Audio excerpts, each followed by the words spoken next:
reprise timide des activités après l'élection présidentielle en Côte d'Ivoire. Notre équipe a sillonné pour vous les rues du plateau.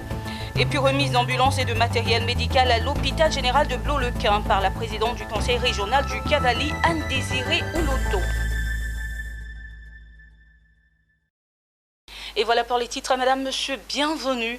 Pour la première fois en Côte d'Ivoire, une élection présidentielle qui aura vraisemblablement un taux de participation faible. Mais une élection présidentielle tout de même, c'est ce qui a été donné de constater ce samedi 31 octobre 2020 où les Ivoiriens étaient attendus pour élire leur futur président de la République.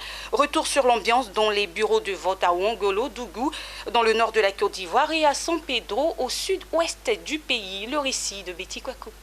À San Pedro, dans le sud-ouest de la Côte d'Ivoire, les bureaux de vote ont effectivement ouvert dès 8 h du matin ce samedi pour recevoir les premiers électeurs. Begré Teteako Inago, député commune de San Pedro, a accompli son devoir civique au groupe scolaire cinquantenaire de San Pedro dans la cité balnéaire. Avec son mandat de superviseur, Begré Teteako Inago a sillonné les bureaux sous sa supervision. Le constat est qu'il n'y a pas eu d'affluence à San Pedro. Mais pour la députée, cet acte civique est une façon pour elle de participer au jeu démocratique. Et je pense que déjà tout se passe bien. Les gens ont témoigné que il n'y a pas assez d'affluence, mais les gens viennent doucement, doucement. Et je pense que mon rôle ce matin, c'est d'exhorter toute la population de San Pedro à venir voter. Je suis venu m'acquitter de mon devoir citoyen, mon devoir civique. Ce devoir qui a été durement acquis par ceux qui nous ont précédés. Dans le nord de la Côte d'Ivoire, à la frontière malienne, les populations des circonscriptions de Diawala, Niélé et Toumokoro sont sorties massivement pour se rendre dans les urnes afin d'accomplir leur devoir civique de façon libre et sans incident, contrairement à certaines localités du pays.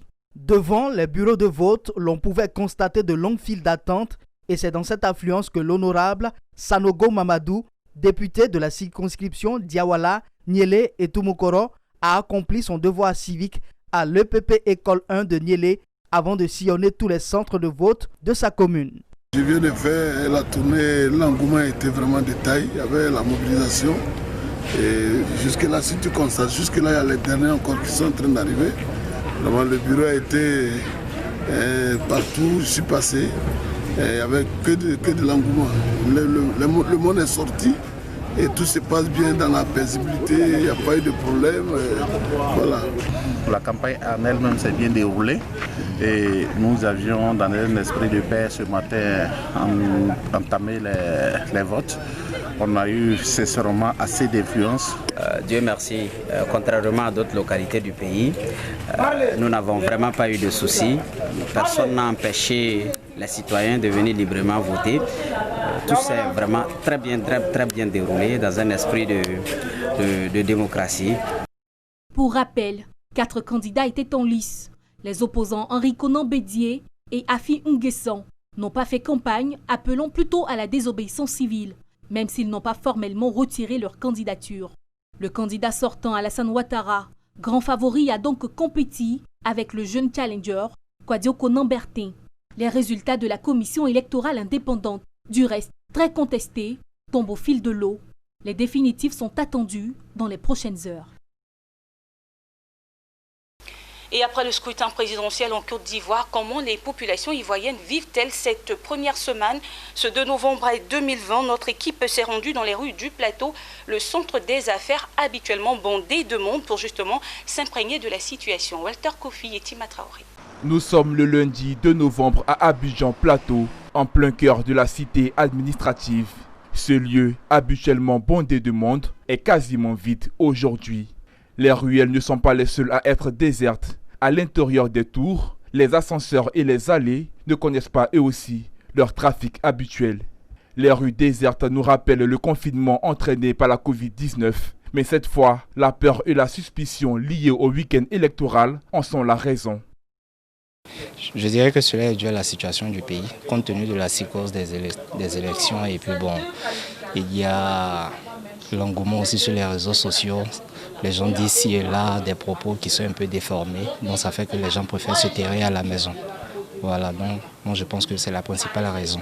Puisqu'on ne sait vraiment pas ce qu'il en est. Donc pour ne pas avoir de surprise, les personnes préfèrent rester chez elles à la maison. En ce jour-là, comme ils n'ont pas encore annoncé des résultats, pratiquement si tu es en ville ici aujourd'hui, peut-être que si les résultats sont annoncés, bon, il y a des trucs qui vont se passer. Donc les Ivoiriens ont peur. Malgré une atmosphère tendue, certains administrateurs étaient à leur poste, même s'ils n'ont reçu aucune visite d'un client. Nous sommes arrivés et il n'y a pratiquement personne. Nous étions là, nous n'avons pas reçu d'usagers. Malheureusement, c'est vraiment malheureux parce que c'est quelque chose d'inhabituel en fait. Venir un lundi, un début de mois et puis ne pas recevoir d'usagers au ministère de la Construction, c'est quelque chose de vraiment inhabituel. Les bureaux n'étaient pas les seuls à être vides. Ce lundi 2 novembre dans la commune du Plateau, les magasins et plusieurs lieux de commerce sont restés fermés. À voir les rues vides de la commune du Plateau en début de semaine, tout porte à croire que les Ivoiriens sont encore terrorisés par les troubles de 2010. Après la commune du Plateau, nos reporters sont allés faire un tour dans les marchés de la capitale. Au marché Gouro, situé dans la commune d'Adjamé, les étals sont vides, faute d'approvisionnement, et le marché, faute de clients. Pierre Tebeu et Richard Akeke. Il est 13h. Ce lundi 2 novembre, nous sommes au marché Gouro dans la commune d'Adjamé. À notre arrivée dans le marché, le constat est clair. Ce marché jadis bondé de monde est vide. Dans les couloirs, on peut circuler aisément. Les clients se font rares. Sur place, une commerçante range ses marchandises à 7 heures de la mi-journée. Elle, c'est Zamblelou Claudine, commerçante ici au marché Gouro depuis 2005. Pour elle, la journée n'est pas fructueuse. Elle a décidé de rentrer. Ça ne marche pas, les gens ont peur de sortir. Donc le marché est vide. C'est pour cela que je rentre. Sinon d'habitude, nous rentrons à 18h, 19h, le marché est bien rempli, mais aujourd'hui là, ça ne va pas. Donc c'est pour ça que j'ai décidé de rentrer à 7h. C'est par rapport à l'élection. Donc c'est pour cela que les gens ont peur de sortir, pour être agressés. Puis il y a d'autres aussi qui ont déjà fait le marché pour garder. Donc il y a d'autres qui ont déjà la nourriture à la maison, donc ils préfèrent rester à la maison. Le marché Gouro connaît depuis plusieurs jours des difficultés d'approvisionnement. En temps normal, les camions remplis de bananes plantains se bousculent avec des marchandises. Mais aujourd'hui, les vendeurs se tournent les pouces attendant d'éventuels clients. Ils s'affairent comme ils peuvent pour occuper leur journée. La peur de sortir a vidé les marchés. Conséquence, les prix des denrées ont flambé sur les marchés. C'est un peu cher. Ça vient de cher. Actuellement, on vend le kilo à 2500. Avec hausse à 2500. Sans hausse, on fait à 3000. Mais on n'arrange pas. Tous les clients se plaignent. La viande, bon, actuellement, c'est à 2500. Je pense que ça va. Sinon, pour les condiments et autres, là, vraiment, c'est de la surenchère. Le marché est excessivement très cher. Le coût des au niveau du marché n'est pas suivi. Parce qu'il n'y a pas de contrôle.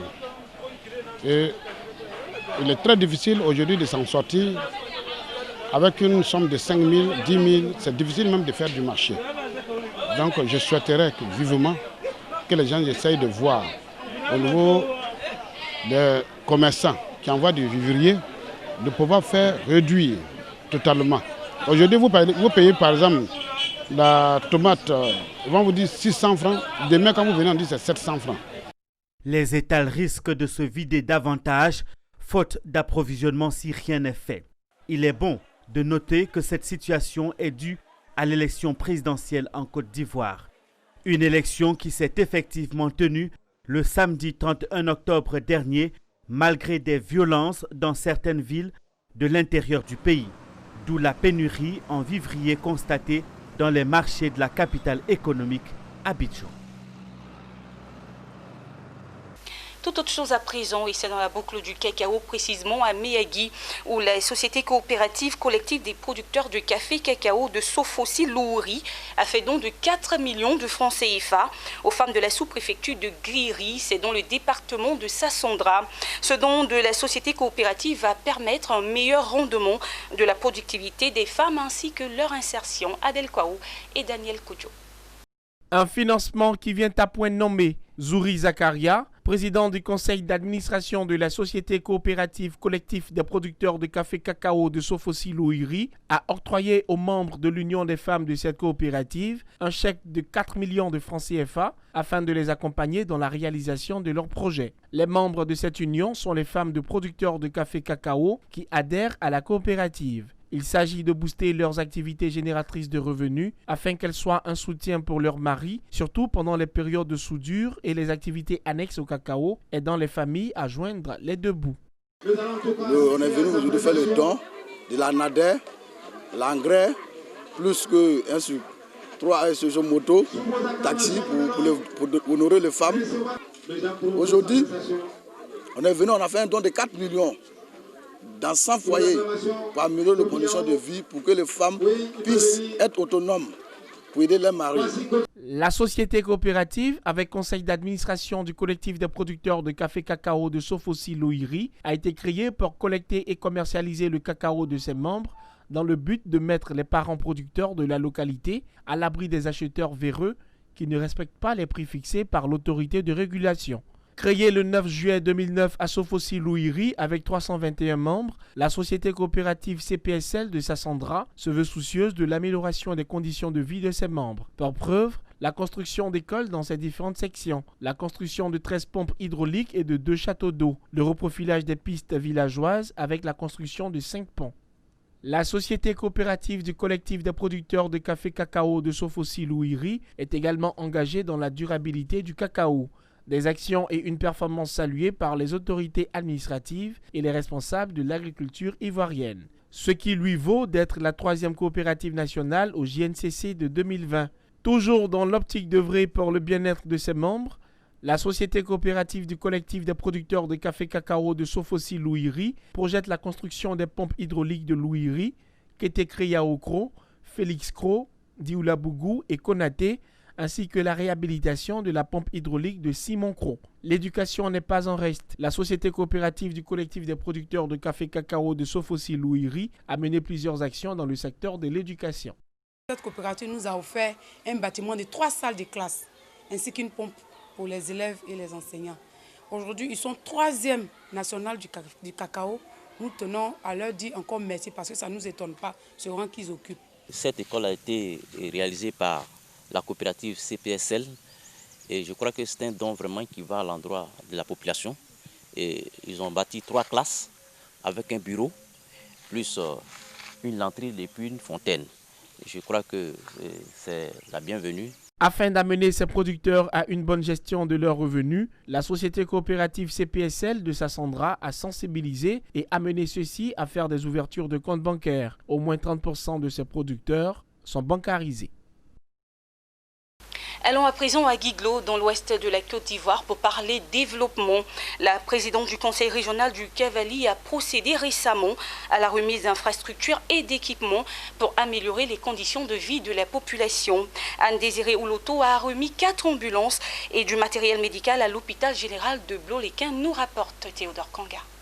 La ministre de l'Assainissement et de la Salubrité, Anne-Désirée Ouloto, présidente du conseil régional du Cavali, a procédé dans le cadre du projet dénommé Programme à impact rapide à la remise officielle des clés de 4 ambulances médicalisées et du matériel médical à l'hôpital général de Bloléquin, sous le Pleu, ainsi que les centres de santé de Nizan et de Paix dans les départements de Guiglo et tout le Pleu. Selon Anne-Désirée Ouloto, ce geste s'inscrit dans le cadre de la politique de rapprochement et d'accès des populations aux soins de santé.